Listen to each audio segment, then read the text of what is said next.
Hello, and welcome to our forensics project by Nadine, Hamza, and Tamara. The human genome has repeated DNA sequences, and these repeated sequences come in different sizes and are classified by their length. DNA with short repeat units are called short tandem repeats, STR. PCR polymerase chain reaction is related to STR because DNA markers are easily amplified by PCR, and PCR produces are usually in similar amounts as STR, making the analysis of short tandem repeats easier. Gel electrophoresis is the filter that sorts out the DNA strands. The DNA samples are placed in holes at one end of the gel. Electrophoresis is how the DNA strands get pushed through the gel filter. Adding an electric current can make the DNA move. Shorter strands move out of the holes faster than the longer strands. This is how the DNA sorts itself. DNA strands that are the same length will move at the same speed and be grouped together. A banding pattern shows up for each DNA sample and is compared.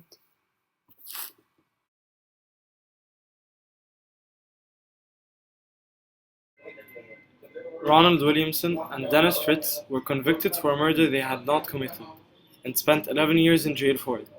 Later on, the DNA tested with another man who was actually a witness during the Williamson trial and turned out to be him.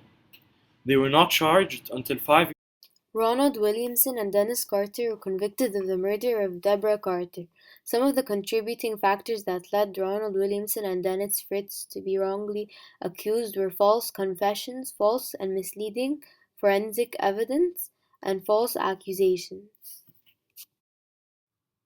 Deborah Carter was a 21-year-old waitress, and after she had left her job, she was found raped and murdered in her apartment. Fritz and Williamson were suspects because they were frequent visitors where she had worked. The evidence that was presented in court was that Deborah Carter had complained to a friend before that they made her nervous.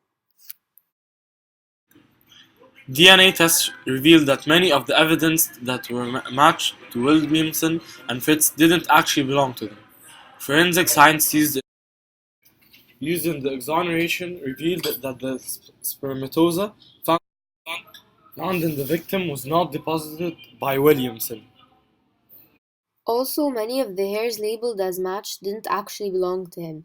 They obtained semen evidence that matched Glenn D. Gore, who was one of the state witnesses at the trial. They were exonerated in April 1999. They requested help from the Innocence Project.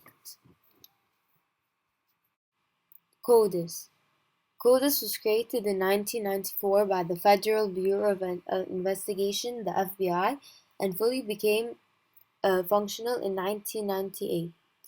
CODIS is the FBI's combined DNA index system. It is a software that combines computer technology and forensics. The purpose of CODIS is to store DNA profiles that are obtained from crime scene evidence and from convicted felons and arrested people. It is used to match DNA profile from a local crime scene. Williamson and Fritz were exonerated because of CODIS. It proved that many convicted people were not guilty. Functions of CODIS.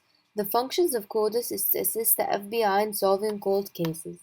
Cold cases are the cases that have not yet been solved due to lack of evidence. Also, CODIS assists other organizations in exonerating innocent people that have been sent to jail. CODIS has been very successful over the past years. On January 14th, it was reported that CODIS had 12.5 million arrestees and criminal profiles. These criminal profiles have assisted more than 200,000 investigations. One of the risks involved of using CODIS is familial searching. Family members share at least half of their DNA. A concern is that an innocent family member may be wrongly convicted as a suspect or for a crime. Another concern is about privacy. Many offenders should be put on the database, yet many arrestees are being put on the software. Also, if one family member is convicted, the database can obtain their relatives for the investigation as well. The database is starting to contain more than just felons' DNA profiles, and this is a concern of privacy for many people.